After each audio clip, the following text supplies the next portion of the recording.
Assalamualaikum warahmatullahi wabarakatuh. Kami dari kelompok 20 dari kelas ganjil akan menjelaskan teknologi pengeringan jackfruit dalam mata kuliah ilmu teknologi pangan. Sebelumnya kami akan memperkenalkan anggota kelompok kami. Yang pertama ada dia Ayu Octavia dengan NIM 220 301 19 130 111. Yang kedua ada Niza Iyana Cajani dengan NIM 220 301 19 140 129. Yang ketiga ada Haya Jainatul Fathina dengan NIM 220 301 19 140 137. Yang keempat ada Nadia Delis Paramita dengan NIM 220 301 19 140 157. Yang pertama adalah jenis bahan. Jenis bahan yang kami bahas adalah buah nangka. Buah nangka merupakan salah satu buah komposit yang termasuk ke dalam famili Moraceae. Nangka merupakan buah tropis yang kaya akan serat makanan, protein, potasium, vitamin B, vitamin C, dan banyak fitokimia, termasuk fenolat dan karotenoid. Berat rata-rata buah nangka berkisar antara 3,5 kg hingga 10 kg. Buah nangka memiliki ciri berserat, lembut dan lembek, karpelnya manis dengan tekstur seperti tiram mentah, dan pada varietas lain bertekstur garing, renyah, tetapi tidak terlalu manis. Buah nangka bisa dimakan saat sebelum matang dan dapat dimakan langsung saat setelah matang. Nangka dapat dimasak dengan santan atau bisa juga dibuat manisan nangka. Selain itu, nangka juga dapat dibuat menjadi permen, selai, es krim, dan keripik. Biji dari buah nangka juga dapat dikonsumsi meskipun sulit dicerna. Biji nangka cukup kaya akan pati dan protein. Biji nangka dilaporkan mengandung protein, pati, kalsium, dan tiamin yang cukup tinggi. Buah nangka juga dapat diolah lebih lanjut, salah satunya dengan cara pengeringan menghasilkan keripik nangka. Rendaman produk keripik nangka ditentukan oleh kandungan pati dan kandungan bahan kering dari buah nangka. Ketebalan serpihan, panjang umbi, total padatan gula, dan gula reduksi pada buah nangka juga harus diperhatikan karena dapat berpengaruh terhadap kualitas keripik nangka. Keripik nangka kaya akan vitamin E, gamma orizanol, dan fitosterol yang memiliki berbagai manfaat untuk kesehatan. Oke, di sini saya akan menjelaskan pengaruh teknik pengeringan pada karakteristik keripik buah nangka. Yang pertama ada kualitas keripik buah nangka. Yang kedua ada karakteristik morfologi. Yang ketiga ada isi bahan kering keripik nangka. Yang keempat ada mengurangi gula keripik nangka. Yang kelima ada optimalisasi waktu penggorengan. Yang keenam ada warna keripik nangka. Yang ketujuh ada tekstur keripik nangka. Dan yang terakhir pemanis yang digunakan dalam keripik buah nangka tersebut. Oke, yang pertama ini ada kualitas keripik buah nangka. Jadi kualitas suatu produk olahan yang bergantung pada pemilihan bahan baku dengan tepat komposisi fisika dan kimia. Ini membutuhkan upaya yang besar untuk memahami faktor-faktor tersebut, mempengaruhi produksi kualitas yang diinginkan dalam produk olahan. Kualitas produk seperti keripik yang bergantung pada kombinasi faktor fisik dan kimia seperti itu sebagainya karakter morfologi, kandungan bahan kering, gula produksi dan kandungan pati, bahan baku, parameter kualitas bahan baku untuk pembuatan keripik yang telah diulas dalam tanaman kentang dan pisang. Jadi karakteristik morfologi itu ada umbi bundar atau bulat oval ideal untuk keripik kentak dan umbi oval panjang untuk kentang goreng untuk mendapatkan potongan dan jumlah besar dengan panjang yang diinginkan. Kentang berukuran besar lebih disukai untuk keripik diameternya 40-60 mm dan kentang goreng diameternya 50 mm. Kerugian pengupasan itu ada 17%. Jumlah minimal pada umbi ukuran besar, kentang bermata dangkal lebih disukai untuk diproses karena kehilangan pengupasan lebih tinggi pada kentang bermata dalam.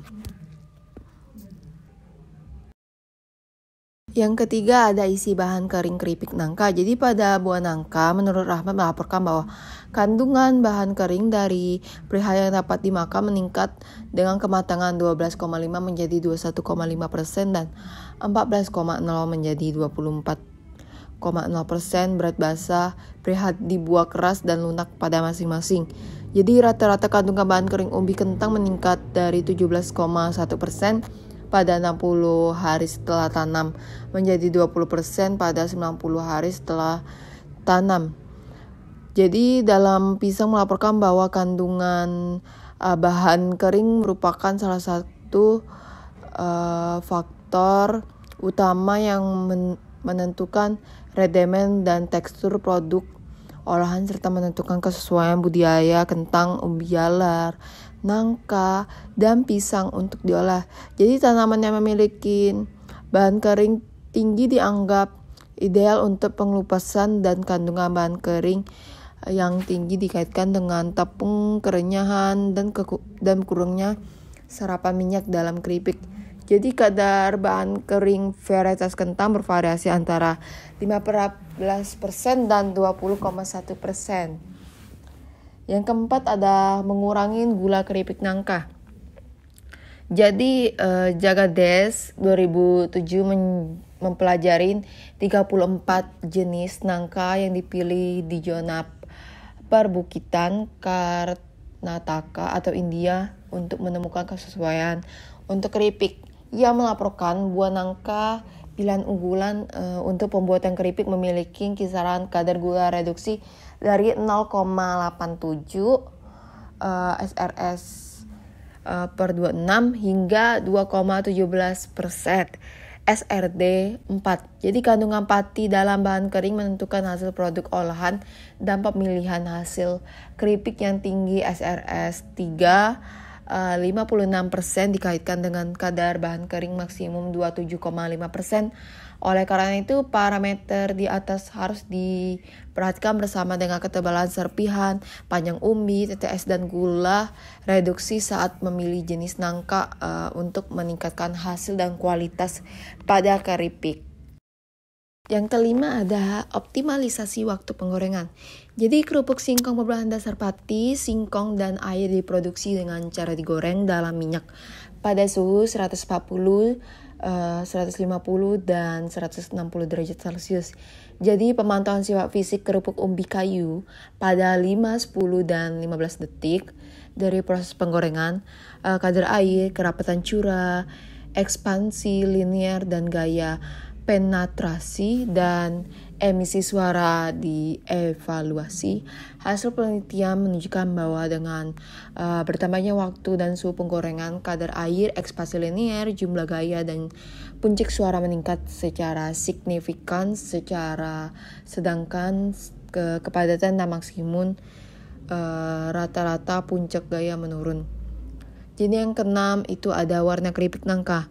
Jadi Denny melaporkan bahwa laju penurunan warna nilai L yang lebih rendah dari irisan mangga yang diolah dengan kombinasi asam ascorbat dan asam sikrat dan CaCl2 selama penyimpanan pada suhu 5 derajat Celcius.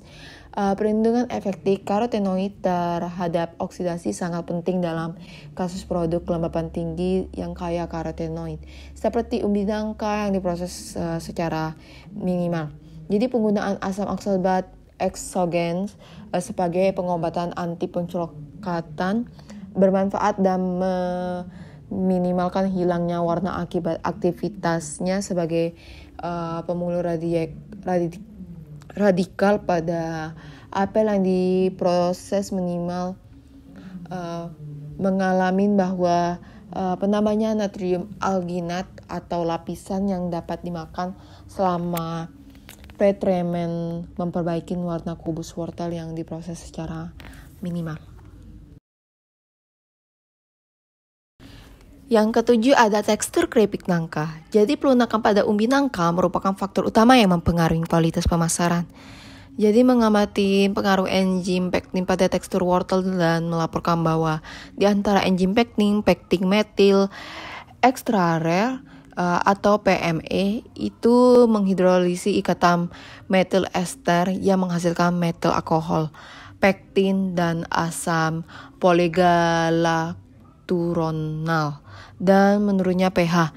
Enzim pektin mempengaruhi jaringan internal wortel dan dengan demikian tekstur keseluruhan kacang hijau dan wortel yang diberi kalsium dan asam lebih keras, itu terjadi peningkatan asam organik pada wortel yang diproses secara minimal yang mengakibatkan penurunan nilai tekstur yang ditandai dengan pelunakan jaringan selama penyimpanan. Jadi Rico melaporkan bahwa tekstur dalam hal kekencangan merupakan atribut utama yang mencirikan kesegaran buah olahan minimal. Jadi kekencangan ubi nangka itu yang diproses secara minimal ditemukan meningkatnya tajam dengan meningkatnya konsentrasi CaCl2 dan waktu perawatan. Oke, yang ke-8 ada pemanis digunakan dalam keripik pada buah nangka. Jadi campuran pemanis yang berbeda digunakan secara ekstensif dalam menu ringan. Jadi penggunaan bahan pemanis dalam intensitas tinggi, pembuatan dalam industri makanan semakin populer karena manfaat produk yang dipromosikan. Jadi pemanis buatan termasuk cara diklasifikasi sebagai sakarin generasi pertama, siklamat, dan aspartam. Jadi klasifikasi lain dari pemanis buatan pengelompokannya menjadi sintetis, semi-sintetis, dan alami. Jadi mereka terdiri dari berbagai macam molekul organik, misalnya turunan karbohidrat, garam asam organik, terpenoid, dan bahan protein. Parameter pengeringan pada nangka.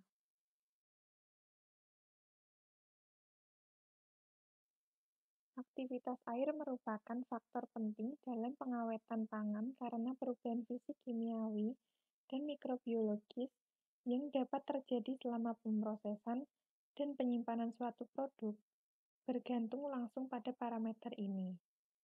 Waktu pengeringan yang sama, aktivitas air dalam produk meningkat seiring dengan penurunan suhu pengeringan. Namun, pada suhu pengeringan tetap, aktivitas air menurun seiring dengan waktu pengeringan. Proses pengeringan nangka dipengaruhi oleh suhu udara. Suhu yang kecil menyebabkan waktu pengeringan meningkat dan diperoleh nangka dengan aktivitas air yang rendah.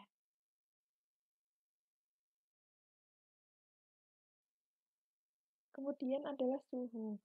Suhu pada pengeringan berpengaruh pada karakteristik bahan pangan. Kerusakan komponen kimia di dalam daging buah nangka, seperti beta-karoten, dipengaruhi oleh suhu pengeringan.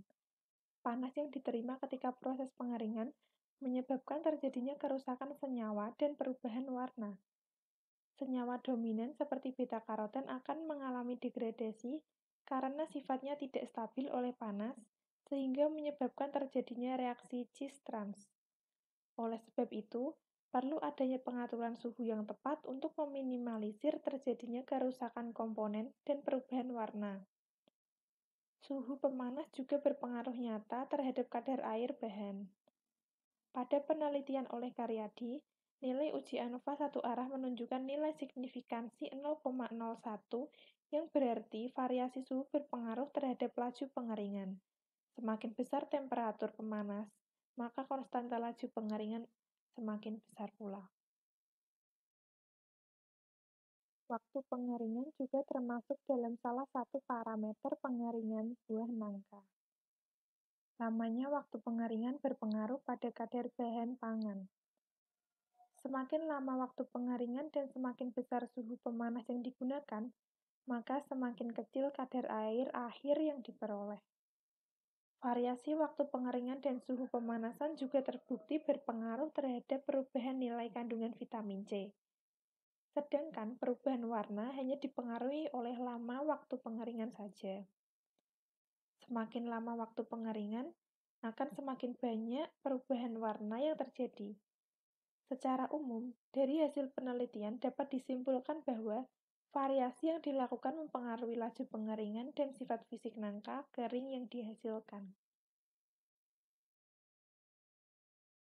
Selanjutnya yaitu laju pengeringan. Laju pengeringan awal yang lebih tinggi menyebabkan pengerasan dan penyusutan permukaan bahan pangan. Karena pengeringan potongan nangka lunak terjadi pada kecepatan yang relatif cepat, jumlah air yang tersedia di permukaan segera menjadi tidak mencukupi untuk mempertahankan pasokan dan laju dengan cepat menurun ke nilai yang dikendalikan oleh difusi cairan di dalam potongan. Hasil ini sesuai dengan pengamatan yang dilakukan pada sebelumnya. Laju pengeringan pada kondisi vakum lebih tinggi dibanding laju pengeringan pada keadaan atmosferik. Kurva laju pengeringan dalam periode laju pengeringan menurun berbeda-beda tergantung pada jenis bahan. Laju pengeringan yang terlalu cepat dalam bahan pangan menyebabkan kerusakan fisik dan kimia pada bahan pangan. Terjadi case hardening merupakan bentuk kerusakan fisik akibat laju pengeringan yang tidak terkontrol. Hal ini terjadi karena kecepatan difusi dalam bahan pangan menuju permukaan tidak dapat mengimbangi kecepatan penguapan air di permukaan bahan. Yang terakhir yaitu ada kesimpulan dari pengeringan buah nangka. Buah nangka adalah salah satu buah komposit yang termasuk dalam famili Moraceae. Nangka merupakan buah tropis yang kaya akan serat makanan, protein, potasium, vitamin B, vitamin C, dan banyak fitokimia lain, termasuk voenatal dan karotenoid. Buah nangka memiliki ciri berserat lembut dan lembek. Karpelnya manis dengan tekstur seperti tiram mentah dan pada varietas lain bertekstur garing, renyah, tetapi tidak terlalu manis. Buah nangka bisa dimakan saat sebelum matang dan dapat dimakan langsung setelah matang. Nangka yang dibahas di sini adalah nangka yang akan dibuat menjadi metode pengeringan. Yang kedua ada pengaruh parameter penggorengan.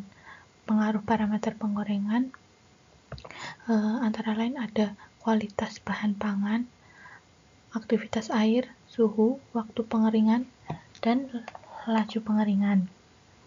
Kemudian yang ketiga ada pengaruh teknik pengeringan pada karakteristik keripik buah nangka. Antara lain ada kualitas keripik buah nangka, isi bahan kering, gula keripik nangka, optimalisasi waktu penggorengan, warna keripik nangka, tekstur keripik nangka, dan pemanis yang digunakan dalam pembuatan keripik nangka pada metode pengeringan. Sekian dari materi yang dapat kami paparkan mengenai teknologi pengeringan jackfruit. Mohon maaf bila ada kesalahan, semoga bermanfaat bagi kita semua. Wassalamualaikum warahmatullahi wabarakatuh.